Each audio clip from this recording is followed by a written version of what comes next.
निरालपुर नाम के एक छोटे से गांव में आनंद नाम का एक किसान रहता था, जो अपने पत्नी और 10 वर्षीय बेटे भोला के साथ रहता था। आनंद के माता पिता काफी पहले ही गुजर गए थे। तब से आनंद ने अपना ख्याल अकेले रखा था। काफी समय अकेले रहने के बाद उसने विमला से शादी की थी, जिससे उसको एक बेटा हुआ था। आनंद गांव में खेती बाड़ी और मजदूरी करके अपना और अपने परिवार का पालन पोषण करता था। वहीं उसकी पत्नी विमला एक बड़े जमींदार के घर पर खाना बनाने का काम करती थी। दोनों पति पत्नी मिलकर बहुत मेहनत करते थे और अपने बेटे भोला के साथ कठिनाई भरा जीवन व्यतीत करते थे। यूं तो निरालपुर में ठंडी के मौसम में तापमान माइनस तक पहुंच जाता था, लेकिन इस साल ठंडी के साथ साथ बारिश का भी कहर अपने चरम पर था, जिस कारण गांव की ठंड कई गुना ज्यादा बढ़ चुकी थी। इस वजह से निरालपुर गांव के सभी लोग बहुत ज्यादा ठंड और ठंड के साथ साथ गिरने वाली बरसात के कारण डरे हुए और बहुत ज्यादा परेशान थे। दिन हो या रात, ठंड और बारिश अपना कहर हमेशा बरसाते रहते थे, जिस कारण गांव वालों का घर से निकलना भी दुश्वार हो गया था। इस बीच आनंद के घर पर आनंद, उसकी पत्नी और बेटा तीनों मिलकर घर में जलावन जलाकर उसके सामने गर्माहट ले रहे होते हैं। तभी विमला बोल पड़ती है, हे भगवान, ये कैसी लीला है आपकी, जो इस साल आप ठंड के मौसम में भी इतना पानी बरसा रहे हो। देख रहे हैं भोला के पापा, इस साल कितनी ठंड बढ़ गई है, और ऊपर से ये बिन मौसम बरसात ने तापमान को और ठंडा कर दिया है। इतनी तेज बारिश और ठंड में काम करना भी बहुत मुश्किल हो गया है। घर से बाहर निकलते ही पैर ठंड के मारण जमने लगते हैं। इतनी बारिश में तो घर से निकलने का मन भी नहीं कर रहा है। न जाने इस साल की ये ठंडी कैसे कटेगी। हाँ विमला, इस साल की ठंड और उसके साथ साथ गिरने वाली इस बरसात ने अपना कहर कुछ ज्यादा ही बरसा दिया है।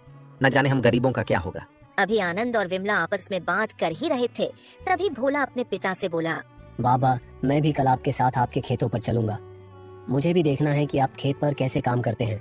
नहीं भोला बेटा, बाहर बहुत ज्यादा ठंड है। ऐसी ठंड में तुम्हारा बाहर जाना ठीक नहीं है। तुम अपने माँ के साथ घर पर ही रहो। घर के अंदर रहोगे तो सुरक्षित और गर्म रहोगे। ठंड में तुम्हारा बाहर घूमना सही नहीं है, इसलिए मेरी बात मानो और बाहर मत जाओ। नहीं बाबा, मैं भी आपके साथ आपके खेतों पर चलूंगा। मुझे भी देखना है आप खेतों पर कितनी मेहनत करते हो। माँ बाबा को बोलो ना, मुझे भी खेतों पर अपने साथ लेकर जाए। मैं भी देखना चाहता हूँ कि वहाँ क्या क्या होता है और बाबा की मदद करना चाहता हूँ। प्लीज माँ बाबा को बोलो मुझे भी साथ ले चलने। भोला बेटा, जिद नहीं करते। बाहर बहुत ठंड है, और अगर ऐसी ठंड में तुम बाहर जाओगे तो तुम्हारी तबीयत खराब हो सकती है, और अगर ऐसे मौसम में तुम बीमार हो गए तो हमारे पास इतने पैसे भी नहीं है कि तुम्हारा इलाज करवा सके। एक तो वैसे सेठ जी ने इस महीने के पैसे भी नहीं दिए हैं। न जाने इस हफ्ते घर का राशन कैसे आएगा। इसलिए मेरी बात मानो और घर के अंदर ही रहो। ये क्या कह रही हो विमला? यानी घर का राशन खत्म हो गया है? आखिर इतनी बड़ी बात तुमने मुझे बताई क्यों नहीं? आखिर मैं आपको क्या बताती। मैं हर रोज सोचती थी कि आपको बता दूं, और आपको इतनी परेशानी में देखकर चुप रह जाती थी। घर में आटा सिर्फ 2 दिन का बचा है, दाल तो समझो खत्म हो चुकी है, और सब्जियां तो पिछले हफ्ते से मैं नहीं ला रही थी। मुझे उम्मीद थी कि आज कल में सेठ जी पैसे दे देंगे। इसी आस में मैं चुप थी, परंतु उन्होंने भी अब तक पैसे नहीं दिए हैं। अरे ये तो बहुत बुरा हुआ। अगर कल तक पैसे नहीं मिले तो हम खाएंगे क्या? ऐसे में यदि घर में कोई बीमार पड़ गया तो स्थिति और खराब हो जाएगी। मैं कल सुबह सेठ जी से जाकर बात करूंगा। आनंद की चिंता बढ़ती जा रही थी। ठंड और बारिश ने पहले ही हालात मुश्किल कर दिए थे, और अब घर का राशन खत्म होने की बात ने उसे और बेचैन कर दिया। वह विमला और भोला की तरफ देखता है, मानो वो उनसे कुछ कहना चाह रहा हो, लेकिन शब्द नहीं निकलते। तभी पास बैठे भोला ने बड़े मासूमियत से कहा, बाबा, अगर पैसे नहीं है तो हम खेत से कुछ ला सकते हैं ना। जैसे पिछली बार आप गेहूं लाए थे और उन्हें पीस कर उनसे रोटियां बनाई थी, इस बार भी हम ऐसा कर सकते हैं ना। बेटा, वो गेहूं अब हमारे खेत में नहीं है। उन्हें बेचकर ही तो पिछले साल का कर्ज चुका था। इस बार की फसल तो पूरा बिन मौसम बरसात के कारण खराब हो चुकी है, और अगर ऐसी बारिश होती रही तो कुछ भी नहीं बचेगा खेत में। सुनिए जी, क्यों ना हम सरपंच जी की मदद ले ले। उन्होंने पिछले महीने गांव वालों को राशन बांटने का वादा किया था। हाँ विमला, सरपंच जी से मदद ले सकते हैं।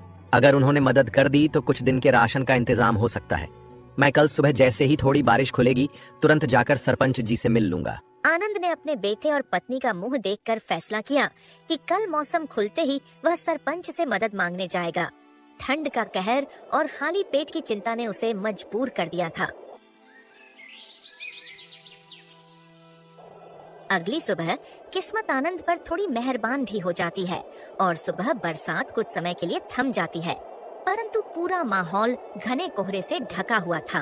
बारिश को थमा देख आनंद सरपंच से मिलने जाने वाला होता है, पर जाने से पहले वो विमला और भोला को घर में रहने को बोलकर सरपंच के घर के लिए निकल जाता है। बाहर का मौसम बहुत ठंडा होता है। घने कोहरे के साथ साथ ठंडी हवाएं बहती रहती है, पर आनंद बिना किसी सोच के सरपंच के घर के लिए चलता रहता है। फिर थोड़ी ही देर में वो सरपंच के घर पहुंच जाता है। सरपंच जी, हमारी हालत बहुत खराब है। घर में राशन खत्म हो गया है। बिन मौसम बरसात के कारण खेत की फसल भी खराब हो गई है। इतनी ठंड की वजह से कहीं कुछ काम भी नहीं मिल रहा है। अगर आप कुछ मदद कर देते तो बहुत अच्छा होता। आनंद, ये मेरी जिम्मेदारी थोड़ी ना है, ये तुम्हारी जिम्मेदारी है। तुम ही समझो। तुम लोगों की आदत हो गई है, जब मन किया तब चले आते हो भीख मांगने, किसी भीख मंगे की तरह। सरपंच जी, ऐसा मत बोलिए। मेरा परिवार 2 दिन से भूखा है। मैं मेहनत से कमाने वाला आदमी हूँ, पर इस बार हालात ने हमें मजबूर कर दिया है। बस कुछ दिन का राशन मिल जाए तो हम संभल जाएंगे। चुप कर। गरीब है तो अपने गरीबी में रहना सीख ले। यहाँ आकर रोने धोने से कुछ नहीं मिलेगा। मेरे पास इतना फालतू समय नहीं है। जा और किसी और से मांगो पैसे। सरपंच की ऐसी बातें सुनकर आनंद का तो दिल ही टूट गया। उसने एक बार फिर से सरपंच से कहा, सरपंच जी, आप हमारे गांव के मुखिया हैं। अगर आप ही ऐसी बात करेंगे और हमारी मदद नहीं करेंगे तो कौन करेगा? आनंद की ये बात सुनकर सरपंच को बहुत तेज गुस्सा आया और वो अपने नौकर को आवाज लगाकर बोला, अरे रामू, इसे बाहर निकालो और आइंदा इससे मेरे घर में घुसने मत देना। फिर सरपंच के नौकर ने आनंद को धक्के मारकर घर से बाहर निकाल दिया। ऐसी बेइज्जती झेलकर आनंद भारी मन लेकर अपने घर की ओर चल दिया। आनंद के घर की तरफ जाते वक्त फिर से बहुत तेज बारिश होने लगती है, इसलिए वो एक घर के नीचे जाकर छुप जाता है। कुछ समय तक वो वहीं चुपचाप बारिश के रुकने का इंतजार करने लगता है, क्योंकि उसे पता था अगर वो ऐसी बरसात में भीग गया और बीमार हो गया तो उसके पास दवाई भर के भी पैसे नहीं थे। बारिश के थोड़ा कम होते ही वो फटाफट से घर पहुंच गया, पर जैसे ही वह घर आया उसने देखा विमला बिस्तर पर लेटी हुई है और भोला भी उसके पास बैठा हुआ है। बाबा, माँ को देखो ना, अचानक क्या हुआ? उनकी तबीयत अचानक खराब हो गई है और वो कुछ भी बोल नहीं रही है। हे भगवान, ये क्या हो गया? सीमा, कुछ बोलो ना, कुछ तो बोलो। ऐसे चुप मत रहो, तुम्हें कुछ नहीं होगा। आनंद, अब ठंड और भूख ने मुझे तोड़ दिया है। मुझे माफ कर दो। मैं तुम्हारा और भोला का साथ अब नहीं दे पाऊंगी। विमला की ऐसी हालत देखकर आनंद के आंखों से पानी आने लगा। उसने सीमा की तरफ देखकर बोला, नहीं विमला, तुम हमें छोड़कर नहीं जा सकती। मैं कुछ करता हूँ, तुम ठीक हो जाओगी।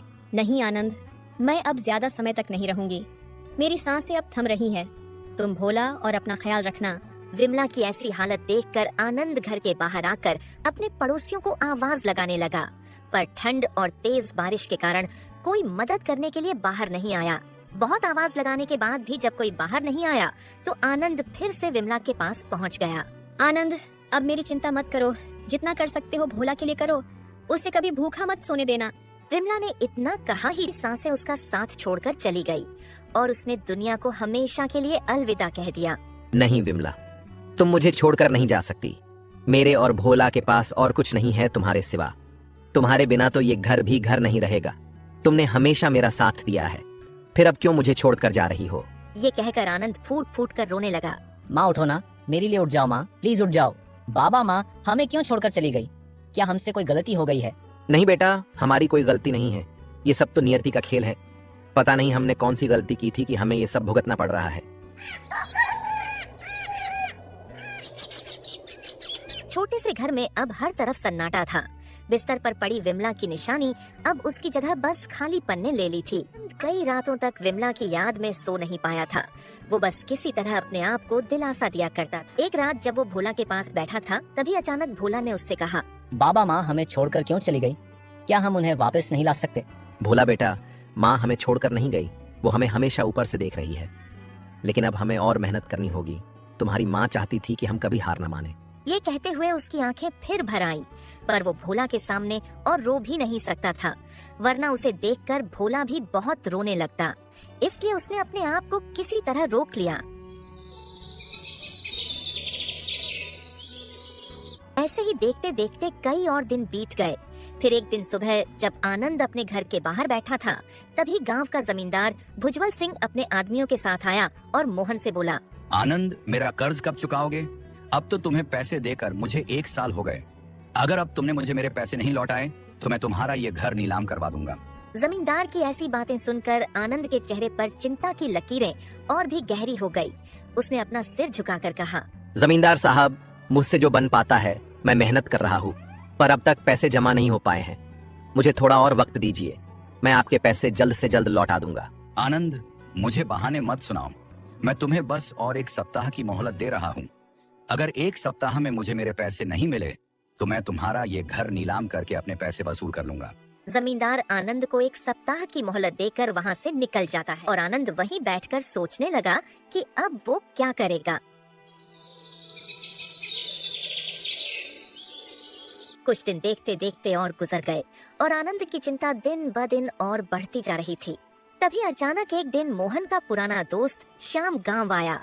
श्याम और आनंद बचपन के साथी थे, लेकिन कई सालों पहले श्याम रोजगार की तलाश में गांव छोड़कर शहर चला गया था। अब वो काफी पैसे वाला हो गया था। वो गांव में आते ही सबसे पहले अपने दोस्त से मिलने उसके घर पहुंच जाता है। पर जब वो घर पहुंचा तो उसने देखा आनंद बहुत परेशान बैठा है। आनंद भाई, तू इतना परेशान क्यों बैठा है? कुछ हुआ है क्या? श्याम को देखते ही आनंद बहुत खुश होता है और उसे अपने साथ हुए सभी किस्से बता देता है। जमींदार के कर्ज और उसके द्वारा दी गई धमकी को सुनने के बाद श्याम को बहुत गुस्सा आता है और वो इस मामले में आनंद की मदद करने की ठान लेता है। तू चिंता मत कर आनंद, दोस्त की मदद करने के लिए ही दोस्त होता है। ये ले पूरे पैसे और जाकर अपना पूरा कर्ज चुका दे। श्याम से इतनी मदद मिलते देख आनंद की आंखें पूरी तरह पानी से भर जाती हैं और वो श्याम से बोला, भाई, तुमने आज मेरी मदद करके मुझे और मेरे बेटे को एक नई जिंदगी दी है। मैं कभी तुम्हारा ये एहसान नहीं भूल पाऊंगा। अगले ही दिन सुबह सुबह आनंद जमींदार के घर पहुंच गया और उसका सारा कर्ज चुका दिया। जमींदार भी ये देखकर हैरान रह गया, लेकिन उसने पैसे लेकर आनंद को कर्ज मुक्त कर दिया। जमींदार साहब, मैंने आपके पूरे पैसे लौटा दिए हैं। अब मेरे पास आपका 1 रुपया भी नहीं है। वो तो ठीक है, लेकिन एक बात बता, इतने सारे पैसे तेरे पास इतने जल्दी कैसे आ गए? पैसे कहीं से भी आए, लेकिन आपको आपके पैसे मिल गए ना। इतना कहकर आनंद वहाँ से अपने घर के लिए निकल लिया। आनंद वहाँ से थोड़ी ही दूरी पर पहुँचा, तभी उसको रास्ते में एक पुरोहित जी मिले और उन्होंने आनंद को देखते ही कहा, वस्त मैं देख सकता हूँ कि तुम काफी परेशानियों से गुजर रहे हो और तुम्हारी पत्नी भी हाल में ही तुम्हें छोड़कर चली गई है। उसके जाने के बाद तुम्हारा जीवन अधूरा लग रहा है। मैं देख सकता हूँ कि तुमने उसके लिए कितने दुख दर्द सहे हैं। पुरोहित जी की ये सारी बातें सुनकर आनंद बहुत भावुक हो जाता है और उसने पुरोहित जी से कहा, बाबा, मैंने अपने पत्नी को खोकर बहुत कुछ सहा है। काश वो हमको कभी छोड़कर नहीं जाती तो मेरे परिवार कभी अधूरा नहीं होता। मेरा बेटा तो अपनी माँ के बिना टूट सा गया है, काश उससे मैं एक बार मिल पाता। आनंद की सारी बातें सुनकर पुरोहित जी कुछ समय के लिए चुप हो जाते हैं। फिर उन्होंने गहरी सांस ली और अपनी झोली से एक पोटली निकलकर आनंद को दी और बोले, बेटा, ये पोटली अपने पत्नी के किसी भी एक चीज के साथ अपने तकिए के नीचे रखकर सो जाना। तुम्हारी पत्नी से तुम्हारी मुलाकात हो जाएगी। पुरोहित जी की सारी बातें सुनकर बहुत खुश हुआ और फिर उसने पुरोहित जी का धन्यवाद करके वहाँ से चला गया।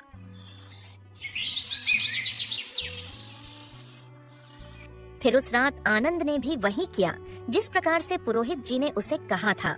हे ईश्वर, मैंने पुरोहित जी ने जो जो कहा है सब वैसे कर दिया है। अब बस पुरोहित जी की बात सही हो जाए और मैं विमला से बस एक बार मिल सकूं। फिर क्या था, आनंद ईश्वर से प्रार्थना करके सो गया। तभी अचानक उसकी पत्नी विमला उसके सामने आ जाती है, जिसे देखकर वो बहुत रोने लगता है और वो उससे खूब सारी बातें करने लगता है। कुछ देर तक ऐसे ही चलता रहता है। आनंद अपने मन की सारी बातें विमला से कर लेता है। तभी अचानक आनंद की आंखें खुल जाती है और वो देखता है उसने विमला से अपने मन की सारी बातें सपने में कर ली है। पर जिस तरह का सपना आनंद ने देखा था वो उससे हकीकत के बराबर लग रहा था, जिस वजह से उसका मन बहुत प्रफुल्लित था। आज कितने दिनों बाद विमला से मिलकर बहुत अच्छा लगा, भले ही सपने में क्यों ना हुई हो। चलो चलकर पुरोहित बाबा से मिलकर उनका धन्यवाद करके आता हूँ। आखिर उनके वजह से ही तो मैं विमला से कुछ समय के लिए मिल पाया। आनंद तुरंत घर के काम करके पुरोहित जी से मिलने निकल पड़ता है, परंतु जब वो वहाँ पहुँचा तो उसे वहाँ वो पुरोहित बाबा नहीं मिले। आनंद चारों ओर पुरोहित जी को ढूंढता रहा, लेकिन वे कहीं भी नहीं मिले। वहाँ के आसपास के लोगों से पूछने पर भी किसी ने उन्हें नहीं देखा था। यह बात आनंद को और चकित कर देती है। ये कैसी लीला है भगवान। मुझे ऐसा लगता है जैसे पुरोहित जी मेरे लिए स्वर्ग से आए थे और मुझे मेरी पत्नी से मिलने का मौका देकर चले गए। आनंद का दिल भर आता है। वह अब अपने जीवन को नई दृष्टि से देखने लगता है। उसने ठान लिया कि वह अपने बेटे भोला के लिए जी जान से मेहनत करेगा और अपनी पत्नी विमला की यादों को हमेशा दिल में संजोए रखेगा। जीवन धीरे धीरे अपनी पटरी पर लौटने लगा। अब ठंड का मौसम भी जाने को था और श्याम के द्वारा दी गई मदद से आनंद ने न केवल जमींदार का कर्ज चुकाया, बल्कि वह अपनी खेती को भी पुनः शुरू कर सका। गांव के अन्य किसान भी अब उसकी स्थिति को देखकर प्रोत्साहित हुए और एकजुट होकर खेती में मदद करने लगे। बारिश थमने के साथ ही मौसम में सुधार आने लगा और फसलें फिर से लहलहाने लगीं। आनंद ने अपने बेटे भोला को पढ़ाई में लगाया और खुद खेतों में मेहनत करने लगा। इसी तरह कुछ और दिन बीत गए और एक दिन आनंद अपने बेटे भोला के साथ बैठकर बातें कर रहा होता है। भोला अपने पिता से पूछता है, बाबा, आपको क्या लग रहा है?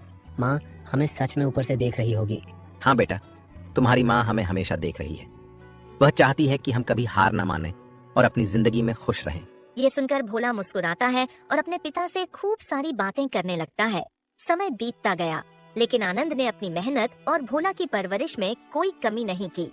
भोला बड़ा होकर गांव का सरपंच बना और उसने अपनी माँ की याद में गांव के लिए एक स्कूल और अस्पताल बनवाया।